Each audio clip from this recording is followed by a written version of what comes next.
Bismillahirrahmanirrahim. Assalamualaikum warahmatullahi wabarakatuh. Perkenalkan, nama saya Ulan Estiana. Saya dari kelas 3A Prodi Manajemen dengan NPM 0204011015. Di sini saya akan menjelaskan sedikit tentang perencanaan pesan bisnis, di mana guna untuk memenuhi ujian tengah semester etika komunikasi bisnis. Langsung saja, perencanaan pesan komunikasi bisnis merupakan suatu langkah strategis bagi pencapaian faktor penentu tujuan organisasi secara menyeluruh dan merupakan salah satu faktor penentu keberhasilan komunikasi. Pesan-pesan bisnis yang tercantum dengan baik dan mempermudah pencapaian tujuan komunikasi dan bisnis. Perencanaan bisnis adalah proses komposisi penyusun pesan bisnis. Proses itu sendiri terdiri dari perencanaan bisnis, tujuan audiens, ide, saluran pengorganisasian ide, membuat draft, merangkai kata atau kalimat, paragraf, dan merevisinya.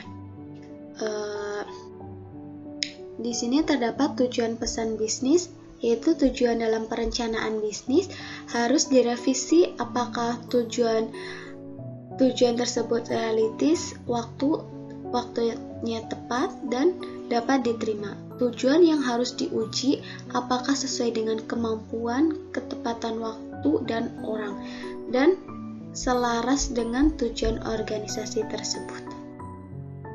Langsung saja, secara lebih spesifik Vikram Bashin dan Priyan menyebutkan beberapa tujuan penulisan pesan bisnis, yaitu di antaranya ada future referensi atau referensi masa depan, di mana faktor kebutuhan pikiran manusia dan daya rentasi yang lemah membuat kita harus menyimpan pesan dalam bentuk tulisan.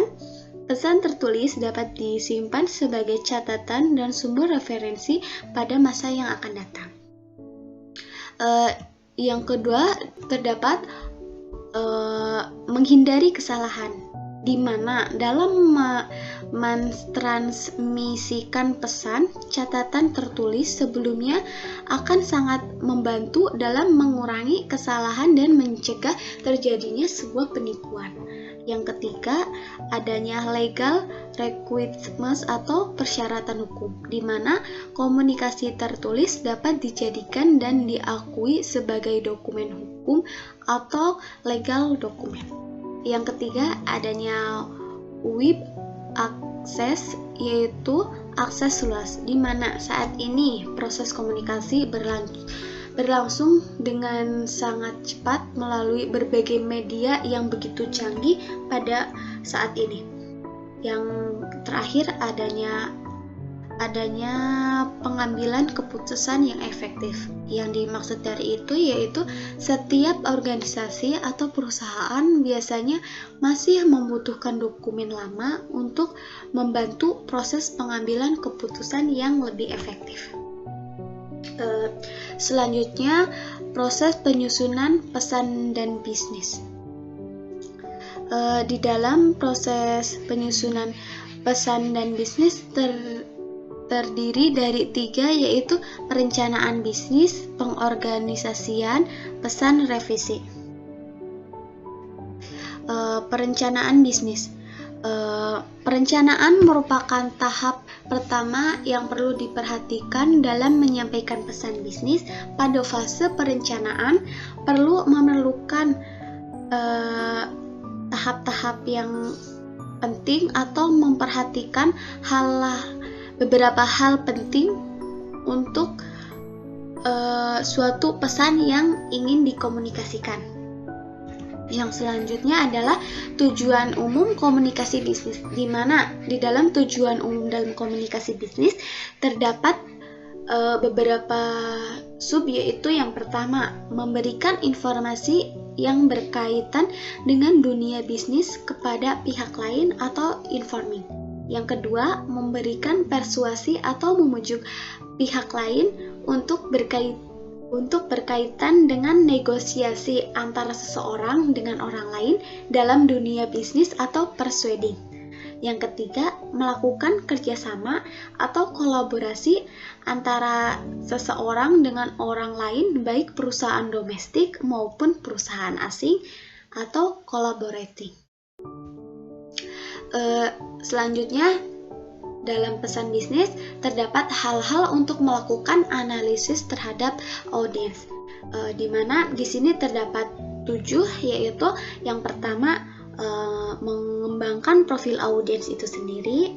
Kedua, mengenali penerima primer.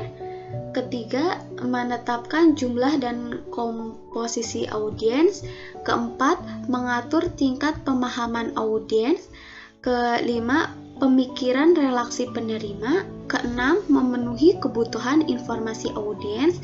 Ketujuh adalah memuaskan kebutuhan emosional dan praktis audiens sendiri.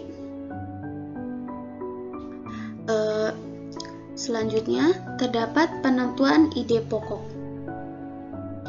di mana penentuan ide pokok itu terdiri dari brainstorming atau penentuan ide pokok dengan cara membiarkan pikiran mencari berbagai kemungkinan ide pokok secara bebas, sehingga ide yang diperoleh akan lebih bervariasi. Kemudian yang kedua adalah petunjuk atasan, di mana penentuan ide pokok di mana pelaksanaan cenderung meminta petunjuk pada atasan sendiri. Pelaksanaan organisasi menganut sistem senioritas. Yang ketiga adalah kebiasaan penentuan sebuah ide pokok tertentu berasal dari situasi yang berulang sama dalam setiap kejadian dan berkembang dalam sebuah ide pokok. Selanjutnya, pemilihan saluran media, di mana pemilihan saluran dan media sebaiknya disesuaikan dengan sifat pesan, tingkat kerahasiaan, biaya penerimaan, formalitas, dan beberapa penerimaan saluran komunikasi terdiri dari komunikasi lisan dan tertulis dengan masing-masing memiliki beberapa media, yaitu yang pertama terdapat saluran komunikasi lisan. Komunikasi lisan merupakan saluran yang penting dan yang paling banyak digunakan dalam bisnis komunikasi. Di antaranya melalui wawancara, telepon, berbicara secara langsung, seminar, dan lain sebagainya. Namun tidak semua pesan bisnis dapat disampaikan secara lisan. Pesan yang disampaikan secara lisan adalah pesan yang relatif sederhana. Mudah dimengerti dan biasanya diperlukan tanggapan dan pesan tersebut. Namun terdapat kekurangannya, yaitu pesan disampaikan secara spontan dan tidak terorganisir terlebih dahulu. Selanjutnya adalah saluran komunikasi tertulis, di mana pesan tertulis dapat berbentuk tulisan tangan ataupun dengan bantuan media elektronik seperti telegram, email, fax, dan lain sebagainya. Saluran komunikasi tertulis digunakan jika diperlukan umpan balik secara langsung, pesan terperinci dan kompleks, memerlukan perencanaan, memerlukan catatan permanen, dan penerimaan dalam jumlah banyak. Selanjutnya adalah pengorganisasian pesan, di mana tujuan dari pesan bisnis adalah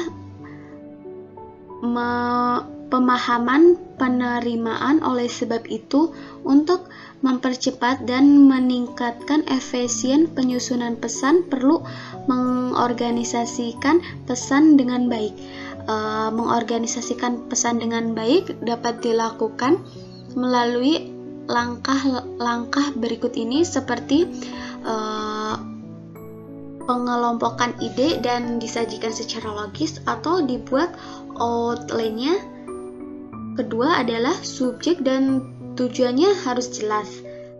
Yang ketiga adalah mencakup semua informasi yang penting. Yang keempat adalah terdapat relevansi antara informasi dengan subjek dan tujuan yang ada. Selanjutnya adalah revisi pesan, di mana dalam penyusunan pesan, bisnis memerlukan proses yang begitu sangat hati-hati dan teliti, sehingga pesan yang telah selesai harus ditelaah kembali atau ditelaah ulang dan diperbaiki lagi untuk menjamin bahwa pesan bisnis tersebut tidak terdapat sebuah kekurangan, kelebihan, dan kesalahan. Selanjutnya adalah analisis audiens. Analisis audiens sendiri adalah sebuah kegiatan mengumpulkan informasi tentang orang-orang yang menjadi audiensnya, sehingga kita dapat mengerti kebutuhan mereka apa, harapan mereka apa, kepercayaan mereka apa, nilai, sikap, dan opini mereka sendiri. Audiens adalah sebuah pertemuan resmi yang diadakan antara seorang kepala negara dan orang lainnya yang diundang kepala negara tersebut. Seringkali undangan tersebut berisi sebuah permintaan untuk melakukan pertemuan kepada orang lain. Analisis audiens dirancang untuk membantu Anda menemukan audiens baru dengan menampilkan informasi penting tentang pengunjung situs dan pengguna aplikasi yang ada. Misalnya, jika Anda menggunakan tracking konversi Google Ads, analisis audiens dapat membantu menemukan audiens yang terkait dengan segmen data semua orang yang berkonversi. Ini akan membantu Anda memperluas penargetan atau menyesuaikan bids untuk menjangkau audiens berperforma tinggi dan dengan lebih baik lagi. Selanjutnya terdapat manfaat analisis audiens, yaitu menemukan audiens baru yang relevan untuk memperluas pengetahuan grup iklan tertentu. Yang kedua adalah menemukan demografi, lokasi, perangkat, dan minat yang membentuk segmen data Anda sendiri. Yang ketiga, adanya membuat keputusan yang tepat tentang cara penargetan iklan, jumlah bid yang harus ditetapkan, dan lain sebagainya. Kemudian terdapat meningkatkannya sebuah penjualan dengan pelanggan baru yang biasanya melakukan sebuah konversi di situs Anda sendiri. Kemudian yang terakhir adalah bandingkan segmen data audiens ide Anda dengan populasi umum.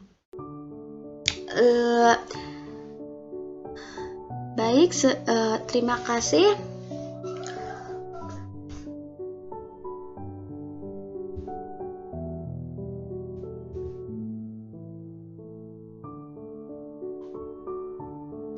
Mungkin hanya itu yang bisa saya sampaikan. Sebelum saya mengakhiri materi ini, di sini saya akan menyimpulkan bahwa perencanaan pesan-pesan bisnis merupakan suatu langkah strategi bagi pencapaian tujuan suatu organisasi secara menyeluruh dan merupakan salah satu faktor penentu keberhasilan komunikasi. Pesan-pesan bisnis yang terencana dengan baik akan mempermudah pencapaian tujuan komunikasi. Dalam hal ini, Perencanaan pesan-pesan bisnis lebih difokuskan pada perencanaan pesan-pesan bisnis secara tertulis. Kemudian proses penyusunan pesan-pesan bisnis terdiri atas 3 hal, yaitu perencanaan, komposisi, dan revisi. Di samping itu, tahap perencanaan analisis audiens yang mencakup pengembangan profil audiens itu sendiri, pemenuhan kebutuhan informasi audiens, dan pemenuhan kebutuhan motivasi audiens perlu kita lakukan sendiri. Mungkin itu adalah sebuah kesimpulan dari materi yang tadi saya bawakan.